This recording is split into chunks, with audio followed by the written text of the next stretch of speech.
Okay, so for the last few weeks, we've been watching and reviewing TED Talks that we found interesting in order to answer the question, what matters to me? And we were going to give the TED Talk about it. So what matters to me is psychology. And although psychology may not sound interesting to very many people, I find the study of the human brain and why it works the way it does extremely interesting and fascinating. And I'd like to study it and learn more about it in the future. So I became interested in psychology a few years ago because I wanted to begin learning more about the brain's functions and why it functions the way it does.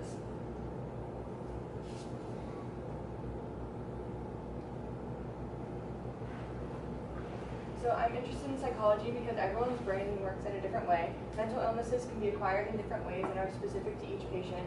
And psychology doesn't just cover how human brains work, but it also covers how animal brains work. So the first topic is that everyone's brain works differently. So some people's brains can be more involved in academics or more creative, and it's all just based off on how your brain works, and that is also why people are interested in different things in other people. The fact that everyone's brain is different also affects the fact that people are afraid of different things. So while some people can be interested in riding roller coasters, other people can find the thought of doing that terrifying. And that's just because everyone's brain works differently and they're afraid of different things. So another thing that having different brains affects is that people can recover from things differently. So this is a chart that shows how music therapy assisted people on certain medications and how the music therapy actually helped with the just process of normal therapy. And also animal therapy can do this too. Some people find that incorporating animals into therapy can help them recover quicker and it can help them get better rather than just normal therapy. The next topic is mental illness. And although not everyone's affected by it, a lot of people are affected by mental illness in the US and all across the world.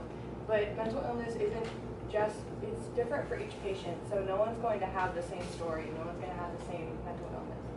So this is the prevalence rates of common mental illnesses, and the size of the bubble shows how many people have it. So as you can tell, there's a lot of different mental disorders, and they affect many different people. So the graph on the left is kind of the same thing. It shows the prevalence rate, but it just shows like a couple other ones, like depression, eating disorders, anxiety disorders, and other mental disorders. And the graph on the right is another prevalence rate one, but it also shows the difference between males and females. So the dark blue is the prevalence rate of mental disorders in males, and the light blue is in females. But I think no matter what happens in your life, you should always remain positive, because having a positive outlook can really help with the process of recovering from mental illnesses or really any trauma that happens in your life. And the last topic that I researched was actually based on one of the TED Talks that I watched, and it was about animal psychology. And Laurel Braitman was one of the speakers that I watched, and she wrote a book about animal psychology, and I find this topic very fascinating.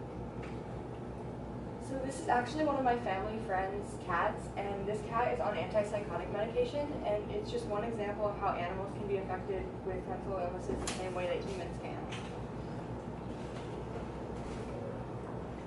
So all animals, not all animals, but a lot of animals can be affected by mental illness like depression, OCD, PTSD, and other mental illnesses, just like humans can, because their brains are kind of similar to ours, and they react to trauma the same way ours does. I remember one story that Braitman told in her TED Talk about an ape that went through a traumatic experience, and he ended up connecting with different types of animals to find support, the same way that humans would. So that just shows how animal brains work very similar to human brains. So why do I want to be a psychologist? Well, I want to be a psychologist because I love helping people. I'm very interested in human and animal psychology, and I love listening to people's problems, like my friends, and helping them overcome things in life.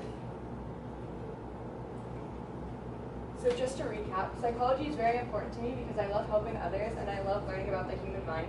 I'm interested in psychology because everyone's brain works in a different way. Mental illnesses are different to each patient and is specific just to them, and animals are affected by mental illness as well.